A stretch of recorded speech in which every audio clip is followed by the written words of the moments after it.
नमस्कार, कंज्यूमर अड्डा में आपका स्वागत है। आपके साथ मैं हूं विपिन भट्ट और आज जरा बात करेंगे आपकी डाइट को लेकर, खासतौर पे हेल्दी लाइफस्टाइल और उसके साथ जुड़ी हुई gluten free diet. Gluten free diet, gluten, गेहूं, इनको लेकर इन दिनों काफ़ी बातचीत होती है। अलग अलग रिपोर्ट्स आती हैं, अलग अलग एक्सपर्ट्स की अलग अलग राय है। कुछ के हिसाब से गेहूं या गेहूं का आटा स्वास्थ्य के लिए बहुत अच्छा नहीं है। कई लोग तो कहते हैं कि आप अगर गेहूं छोड़ दें तो एक बेटर हेल्थ मैनेजमेंट के लिए आपको मदद करेगा। साथ में फिर बात आ जाती है ग्लूटेन की। कुछ लोगों को उससे एलर्जी होती है, लेकिन ये भी कहा जाता है कि ग्लूटेन फ्री डाइट आपकी सेहत के लिए अच्छी है। तो गेहूं, ग्लूटेन, इन सब का आपस में कलेक्शन, और क्या गेहूं वाकई में इतना बदल चुका है कि वो हमारे स्वास्थ्य के लिए अब इतना हानिकारक हो गया है? ये सारी बातें आज हम करेंगे। और वाकई में अगर क्या गेहूं को अपनी डाइट से हटा दें या कम कर दें तो उसके कोई सीधे सीधे फायदे भी हैं। तो कुछ क्लैरिटी लेकर आएंगे इन सारे कंसेप्ट के ऊपर। कहीं कुछ मिसकंसेप्शंस होंगे तो उनको दूर करेंगे। और आज ये सारी बातचीत करने के लिए हमारे साथ होंगे कुछ खास मेहमान, लेकिन उससे पहले कुछ अहम बिंदुओं पर ध्यान।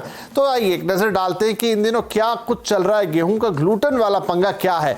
तो पाचन से जुड़ी कुछ परेशानियां हो सकती है अगर आप गेहूं का आटा खाते हैं, और खासतौर पर उसमें ग्लूटेन की जो कनेक्शन है उसके साथ कुछ लोगों को ब्लोटिंग, गैस, एसिडिटी, इस तरह की समस्या होती है।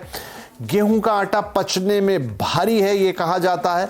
गेहूं में ग्लूटेन की मात्रा, वैसे ग्लूटेन एक प्रोटीन है जो कई पदार्थों में पाया जाता है, लेकिन गेहूं में उसकी मात्रा काफ़ी ज़्यादा होती है। और गेहूं का ग्लाइसेमिक इंडेक्स भी ज़्यादा है, मतलब गेहूं के अंदर जो शुगर है वो बहुत जल्दी से आपके ब्लड में राइज करती है। तो ये भी कोई बहुत अच्छी बात नहीं है। तो ये सारी चीज़ें गेहूं के साथ जुड़ी हुई है। तो आइए, गेहूं एक ऐसी चीज़ जिसको बचपन से तो हम बहुत सारे जो उत्तर भारतीय लोग हैं उनकी तो स्टेपल डाइट है भाई, रोटी, और वो तो गेहूं की बनी होती है। तो अधिकांश भारतीयों के लिए तो उनके भोजन का प्रमुख अंग है। लेकिन क्या ये गेहूं अब बदल गया है या फिर इसका ग्लूटेन कनेक्शन आपके लिए सही नहीं है? इस पर बातचीत। हमारे साथ जुड़ रहे कुछ खास मेहमान। इंद्रप्रस्थ अपोलो हॉस्पिटल की senior consultant doctor Richa Chaturvedi, nutritionist and weight management researcher doctor Pratyaksha Bhardwaj, और HIMS हॉस्पिटल के फाउंडर आचार्य मनीषा। आप सभी का बहुत बहुत स्वागत है। तो मैं शुरुआत करता हूं मैडम आपसे। ऋचा जी, गेहूं को लेकर जितनी बातें मैंने अभी कही, क्या वाकई में, देखिए हम इतने सालों से गेहूं का सेवन कर रहे हैं, ऐसी कुछ बातें तो नहीं आई, लेकिन हाल ही के कुछ सालों में गेहूं को लेकर काफ़ी सारी बातें होती हैं। खासतौर पे ग्लूटेन की बात आती है। कई बार ये सलाह भी दी जाती है कि भाई अपनी डाइट से आप गेहूं हटा लीजिए तो काफ़ी आपको फ़ायदे होंगे। कुछ लोग वेट मैनेजमेंट के लिए भी ये बातें करते हैं, कुछ लोग एलर्जी से बचने के लिए बातें करते हैं। तो क्या वाकई में गेहूं इतना नुकसानदायक है, या ओवर द टाइम गेहूं में इतना परिवर्तन हो गया है कि वो नुकसानदायक हो गया है? So generally when we talk about diet की जब हम बात करते हैं तो जनरली जो वाइट चीजें हैं जैसे मैदा हो गया, सॉल्ट हो गया, इनको हम बोलते हैं इनको अवॉइड करना है। गेहूं में अगर फाइबर्स नहीं है, ब्रांड नहीं है, तो उसका ग्लाइसेमिक इंडेक्स ज्यादा हो जाता है। And what do we mean by glycemic index? क्या होती है ये glycemic index? So basically it's a kind of rating of carbohydrates. जिसकी ग्लाइसेमिक इंडेक्स ज्यादा होगी, इसका मतलब है उससे शुगर जल्दी बढ़ रहा है। एक जैसे हम ग्लूकोज की ग्लाइसेमिक इंडेक्स को एक स्टैंडर्ड मान देते हैं कि 100 है, ग्लूकोज के बाद तो ग्लूकोज बढ़ेगा ही, स्पेशली आवर्स 50 ग्राम ग्लूकोज के बाद कितना बढ़ रहा है उसको हम स्टैंडर्ड मान लेते हैं कि ये 100 है, और बाकी का कैसा रह रहा है। तो अगर आपके खाने में फाइबर्स कम है तो वो आइटम बड़ी जल्दी एब्जॉर्ब हो जाएगा, जल्दी स्पाइक आ जाएगी शुगर की, उससे जल्दी शुगर बढ़ जाएगा। तो ये हम बोलते हैं ये हाई ग्लाइसेमिक इंडेक्स फूड है, ये नहीं लेना चाहिए। जो कि दोनों का ही ज्यादा होता है, गेहूं का भी ज्यादा होता है और चावल का भी ज्यादा होता है। फाइबर वाली चीजों का कम होता है, मिलेट्स वगैरह इनका कम होता है। तो अगर ये हम अपने आटे को मल्टीग्रेन कर लें और बाकी चीजें मिला लें तो ग्लाइसेमिक इंडेक्स उसका कम रहेगा और अच्छा रहेगा। अगर हम अपना पास्ट देखें तो पहले तो जो फार्मिंग होती थी, एग्रीकल्चर तो 1950s के बाद ज्यादा हुआ है। पहले तो लोग बाजरा और ये सब चीजें ज्यादा खाते थे, गेहूं तो बाद में आया है। It is a relatively modern grain, और इसमें थोड़ा एंटीजेनेसिटी भी होती है, कुछ इम्यूनोलॉजिक रिएक्शंस भी गेहूं से ज्यादा होते हैं। एक तो ग्लूटेन है, ग्लूटेन से कई लोगों को एलर्जी होती है जिसको हम सीलियाक डिजीज बोलते हैं। चलो वो तो डिजीज है, बट अदरवाइज भी कई लोगों को थोड़ा सा एलर्जी हो सकती है। एंड क्लिनिकली अगर हम बोले तो हम कई बार देखते हैं कि अगर हमने गेहूं को कम किया है डाइट से और बाकी आटे मिला लिए हैं, बाकी ग्रेन्स मिला लिए हैं, बाजरा, रागी, जौ, ज्वार, सोयाबीन, चने का आटा, तो वो ज्यादा हेल्प करता है।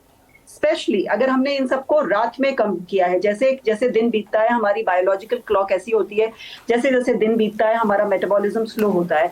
तो अगर हमने high carb item, high glycaemic index item, गेहूं स्पेशली, गेहूं चावल स्पेशली अगर रात में नहीं लिए हैं तो हमें ये शुगर कंट्रोल करने और वेट कंट्रोल करने में हेल्प करता है। राइट। तो प्रत्यक्षा, क्या गेहूं या फिर मैं कहूं ग्लूटेन, वैसे तो क्या दोनों को एक दूसरे का पर्याय कहना ठीक है? जैसा डॉक्टर साहब अभी कह रही कि कुछ लोगों को तो ग्लूटेन से एलर्जी होती है, that is all together different thing. लेकिन आम व्यक्ति जिसको ग्लूटेन से कोई प्रॉब्लम नहीं है या जिसको आटे से कोई प्रॉब्लम नहीं है गेहूं के, उसके लिए भी गेहूं का आटा कंपैरेटिवली हानिकारक है? मैं इसमें ये कहना चाहूंगा कि मैं मानता हूं कि एलर्जी है तो आपको अवॉइड करना जरूरी है। As a being weight loss expert अगर जो मैं बात करूं तो देखिए कि आमतौर पे वजन घटाने के लिए ही रोटी बंद करा दी जाती है, पर अगर जो मैं अपनी बात करूं तो मैं समझता हूं कि रोटी छोड़ के भी वजन नहीं घटाना चाहिए, क्योंकि दैट इज काइंड ऑफ कि हम लोग बड़ी पीढ़ियों दर पीढ़ी से रोटी खाते आ रहे हैं। मेरे पूर्वज, उनके पूर्वज रोटी खाते थे, तो अचानक से उसे एकदम से स्किप कर देना और फिर ऐसा ना हो कि हम लोग अचानक से, क्योंकि जब हम किसी चीज को जबरदस्ती रोकने की कोशिश करते हैं तो कई बार क्या होता है कि हमारी उसके लिए ना एक, जिसे कहते हैं ना, भूख बहुत ज्यादा बढ़ जाती है, तो हम अचानक से बहुत ज्यादा खाने की उस चीज को कोशिश करते हैं। तो मैं समझता हूं कि पहले इस चीज को जान लेना जरूरी है कि आर यू एलर्जिक और नॉट, कि आपको एलर्जी है या नहीं है। अगर जो आपको एलर्जी है ग्लूटेन से या फिर आपको एलर्जी है व्हीट से, तो आप उसे अवॉइड करें। अदरवाइज नो डाउट, जैसे डॉक्टर साहब ने भी बोला कि उसे आप थोड़ा कम कर सकते हैं, कि आप अपना ग्लाइसेमिक इंडेक्स को मेंटेन करें, आप अपने लाइफस्टाइल को मेंटेन करें, जिससे क्या है कि आपके ऐसा ना हो कि वो आपको कोई एडवर्स इफेक्ट या साइड इफेक्ट दे। देखो, हम लोग अक्सर एक चीज सुनते आ रहे हैं, बड़े सदियों से सुनते आ रहे हैं, excess of everything is injurious. अगर जो आप नॉर्मल डाइट ले रहे हैं, जितनी आपकी रूटीन डाइट है, डिसिप्लिन डाइट ले रहे हैं, तो मेरे हिसाब से उसमें कोई दिक्कत नहीं है। पर अगर जो बहुत ज्यादा ही, मान लो कई बार जैसे सब्जी अच्छी बनी होती है तो कुछ लोग क्या करते हैं, 2 की जगह 3 रोटी खा लेते हैं, तो वहां पे आके वो कहीं ना कहीं नुकसान देती है, क्योंकि उसको पचाना हमारी आंतड़ियों के लिए मुश्किल हो जाता है, जिसकी वजह से हमें एब्डोमिनल प्रॉब्लम्स, जिसे हम आम भाषा में अफारा बोल देते हैं या ब्लोटिंग बोल देते हैं, वो आने की समस्याएं आती है। तो मेरे हिसाब से अगर जो हम एलर्जी की बात करें तो एलर्जी टेस्ट, अगर जो लगता है कि यू आर सफरिंग फ्रॉम, कि आपको कहीं ना कहीं IBS, इरिटेबल बाउल सिंड्रोम की प्रॉब्लम है या बीइंग ईटिंग डिसऑर्डर की प्रॉब्लम है, या आप एलर्जिक फील कर रहे हैं, तो ठीक है, आप उसे अवॉइड करिए और आप मोटे अनाज खाइए। अदरवाइज नो डाउट कहीं ना कहीं मोटा अनाज सेहत के लिए फायदेमंद रहता है, पर फिर वही बात की कंटिन्यूस एक चीज पे रहने से कई बार क्या होता है कि हम लोग एक ही तरीके के विटामिन या मिनरल्स लेते रहते हैं, और जो दूसरी चीजों से हमें जो जरूरी विटामिन या मिनरल्स मिलने की जो जरूरत होती है वो हम लोग पूरी नहीं कर पाते।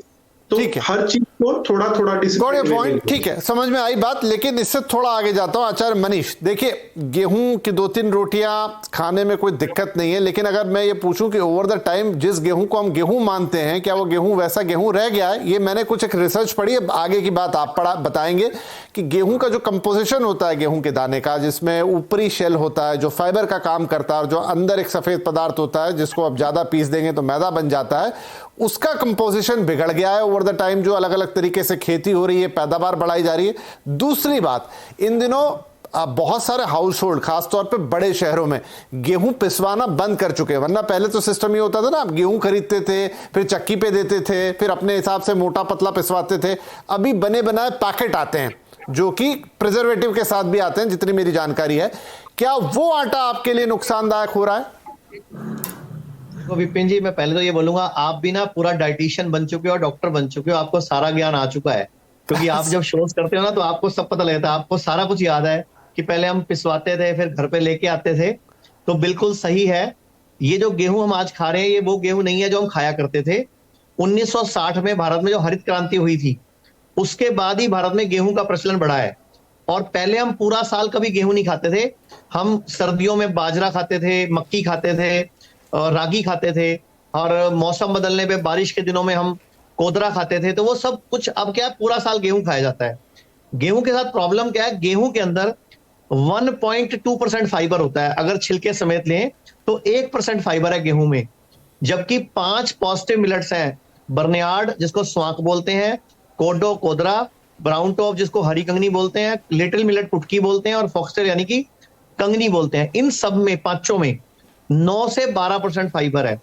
आप याद करो बचपन में हम स्कूल के एक लैब में काम करते थे, झंडियां बनाते थे, झंडी टांगने के लिए, पतंग को चिपकाते थे, तो हम बारीक आटे की लेवी बना के चिपकाते थे। जी जी। तो जो हमारे घरों में आटा आ रहा है वो बारीक आ रहा है, पिसा हुआ आ रहा है, बहुत ज्यादा पिसने की वजह से उसके अंदर प्रॉब्लम्स आ रही हैं। अगर आज भी हम मोटा अनाज यूज करें, गेहूं को मोटा मोटा पीसें चोकर के समेत, तो डायबिटीज को रिवर्स करने में हेल्प करता है। तो गेहूं बुरा नहीं है, जेनेटिकली मॉडिफाइड गेहूं बुरा है। अभी भी कई लोग उत्तर प्रदेश से, रियल पंजाब वाले एमपी का गेहूं खाते हैं, मध्य प्रदेश का, कि एमपी का गेहूं लाए हम, क्योंकि एमपी में आज भी जेनेटिकली मॉडिफाइड गेहूं नहीं उगा रहे मोस्टली किसान, कुछ रेयर लोग उगा रहे हैं। जबकि पंजाब हरियाणा पूरी तरह से जीएम गेहूं उगा रहा है, यानी कि जेनेटिकली मॉडिफाइड, वो हमारे को नुकसान भी करता है। दूसरा, गेहूं में फाइबर कंटेंट कम है, तो हम पेशेंट को एक सलाह देते हैं कि जब भी गेहूं का आटा खाओ उसमें पत्ते गूंदो, कभी पालक, कभी मेथी, कभी बथुआ, कभी चौलाई, ताकि अंदर तक आटा सिक जाए, आटा लेवी की तरह जाके अंदर चिपके ना अंतों के अंदर। क्योंकि आयुर्वेद कहता है सर्वेशाणाम रोगाणाम निदानम कुपिता मला, मतलब सर्व रोगों का निदान, कुपित मल को निकाल दो, यानी कि चिपके हुए अंदर के टॉक्सिन्स को निकाल दो, तो सर्व रोग ठीक हो जाएंगे। तो हम इसी कंसेप्ट पे काम करके हुए लोगों को सिखाते हैं कि मिलेट्स की रोटी खाओ, और गेहूं की अगर रोटी खानी है तो पहले सैलेड की प्लेट या फ्रूट की प्लेट खा लो, ताकि आपका ग्लाइसेमिक इंडेक्स जो गेहूं का हाई है, जो एकदम शुगर को रिलीज करता है ब्लड में, जिससे डायबिटीज बढ़ रही है, ब्लड प्रेशर बढ़ रहा है, वो ना हो, आपका कंट्रोल रहे शुगर लेवल, ना कि बढ़े एकदम स्पाइक ना करे। क्योंकि खाली गेहूं के खाने से इंसुलिन स्पाइक नहीं हो रहा, सॉरी शुगर नहीं बढ़ रही, उसकी वजह से, शुगर बढ़ने की वजह से इंसुलिन भी स्पाइक आ रहा है, यानी कि पेनक्रियास को भी काम करना पड़ रहा है, पेनक्रियास को भी अपना इंसुलिन ज्यादा देना पड़ रहा है, जिससे पेनक्रेटाइटिस की प्रॉब्लम बढ़ रही है, अग्नाशय शोथ जिसको सूजन बोलते हैं वो बढ़ रही है, गॉल ब्लैडर में स्टोन बन रहे हैं, लीवर फैटी हो रहा है। लीवर फैटी भारत में हर चौथे आदमी का हो चुका है, और इसके पीछे मुख्य कारण गेहूं और चावल ही है। तो ये मिलेट्स को खाना, हाई फाइबर फूड खाना और चबा चबा के खाना बहुत इंपॉर्टेंट है। और एक मैं आपके चैनल के माध्यम से बोलना चाहूंगा, कोई भी अनाज खाओ, कोई भी मिलेट खाओ, उसको 4 से 6 घंटे भिगोना जरूरी है। हमारे घरों में पहले गेहूं को लाते थे, उसको भिगो के रखते थे 4 घंटे, फिर उसको सुखाते थे, फिर 1 हफ्ते का पिसवाते थे। आज क्या है, आटा बाजार से पिसा पिसा आ रहा है। और एक और, आयुर्वेद में नव अन्न ग्रहण करना मना किया गया है। नवा अन्न मतलब जैसे ही फसल आए उसको नहीं खाना होता, पहले उसको पुराना करना है, ताकि उसके अंदर का जो तासीर है, उसकी जो उसकी गर्मी है वो चेंज हो जाए। आप याद करो, हम ड्रम में भर के रखते थे गेहूं को पहले, जी जी, उसमें नीम के पत्ते डालते थे, कीड़ा ना लग जाए। आजकल क्या हो रहा है, हम सब गेहूं बाजार से पिसा हुआ ला रहे हैं, तो नव अन्न आ रहा है हमारी बॉडी में, और बॉडी उसको एक्सेप्ट नहीं करती, इसीलिए एलर्जी प्रॉब्लम्स बढ़ रही हैं भारत में, जो वीट एलर्जी के नाम से लोग आजकल सारा दिन बोलते हैं वीट एलर्जी बात करते हैं। तो प्रतीक्षा, जो आप कह रहे थे अगेन की बात गेहूं की नहीं है, बात रोटी की भी नहीं है, बात यह है कि जिस तरीके से कंज्यूम कर रहे थे वो पूरे पैटर्न चेंज हो गए हैं और वहां से इश्यूज आ रहे हैं। बिल्कुल ठीक बात है। एक्चुअली क्या है कि ये जैसे अभी डॉक्टर साहब ने बोला कि गेहूं को अभी हम लोग जो इस्तेमाल कर रहे हैं ना, वो इतना ज्यादा रिफाइंड यूज कर रहे हैं कि रिफाइंड होने की वजह से, पेस्टिसाइड्स मिक्स होने की वजह से, प्रिजर्वेटिव मिक्स होने की वजह से लोगों को बीमारियां आती जा रही हैं। जैसे कि अभी हम लोगों ने बात करी फैटी लीवर, आप ये देखो कि 10 में से 4 लोगों को फैटी लीवर है और 10 में से 8 लोग मोटे हैं। मोटापा आने का भी कहीं ना कहीं कारण जो है वो एक्स्ट्रा ऑर्डिनरी रिफाइंड फूड है, क्योंकि लोग कहीं ना कहीं जो है ना, जाने अनजाने में वो चीजें खा रहे हैं जिसकी वजह से उनकी सेहत के ऊपर असर हो रहा है। और उसके अंदर रोटी भी एक माध्यम है, क्योंकि क्या होता है कि आदमी, जब मैंने जैसे कई बार देखा कि कुछ प्रोफेशनल्स ऐसे हैं, वो इतने ज्यादा बिजी होते हैं कि वो अपने टाइम पे खाना नहीं खाते, और जब खाते हैं तो वो अक्सर 1 या 2 रोटी फालतू खा लेते हैं। तो कहीं ना कहीं उनके ग्लाइसेमिक इंडेक्स बदलते हैं, जिसकी वजह से उन्हें डायबिटीज होने की समस्या, ब्लोटिंग होने की समस्या, पेट में अफारा आना, एसिडिटी होना, गैस बनना, ये समस्याएं सारी की सारी आती है। तो मैं समझता हूँ कि ये जो हम लोग फूड की जो प्रोसेसिंग है, जिसे हम चेंज कर रहे हैं, उसकी वजह से समस्या है। और आजकल लोगों के पास जो समय नहीं है, वो भी एक सबसे बड़ा कारण है। मुझे लगता है कि इसे बदल पाना बड़ा मुश्किल है। हाँ, थोड़ी ये प्रैक्टिकल दिक्कत तो है कि सारी चीजें पैकेट वाली यूज हो रही हैं, पिसा चीजें यूज हो रही हैं, पहले जैसा मामला नहीं रह गया। पर क्या करें, उस लाइफस्टाइल के साथ हेल्थ को तो मेंटेन करना है, नहीं तो दिक्कत हो जाएगी। डॉक्टर रेचा, मतलब ग्लूटेन के बारे में तो ये कहा जाता है, अगर मैं सिर्फ स्पेसिफिकली ग्लूटेन की बात करूं, कि वो तो सब में है, it's a kind of a protein, और वो गेहूं में थोड़ा ज्यादा है, लेकिन चावल में भी है, कुछ दूसरी चीजों में भी है।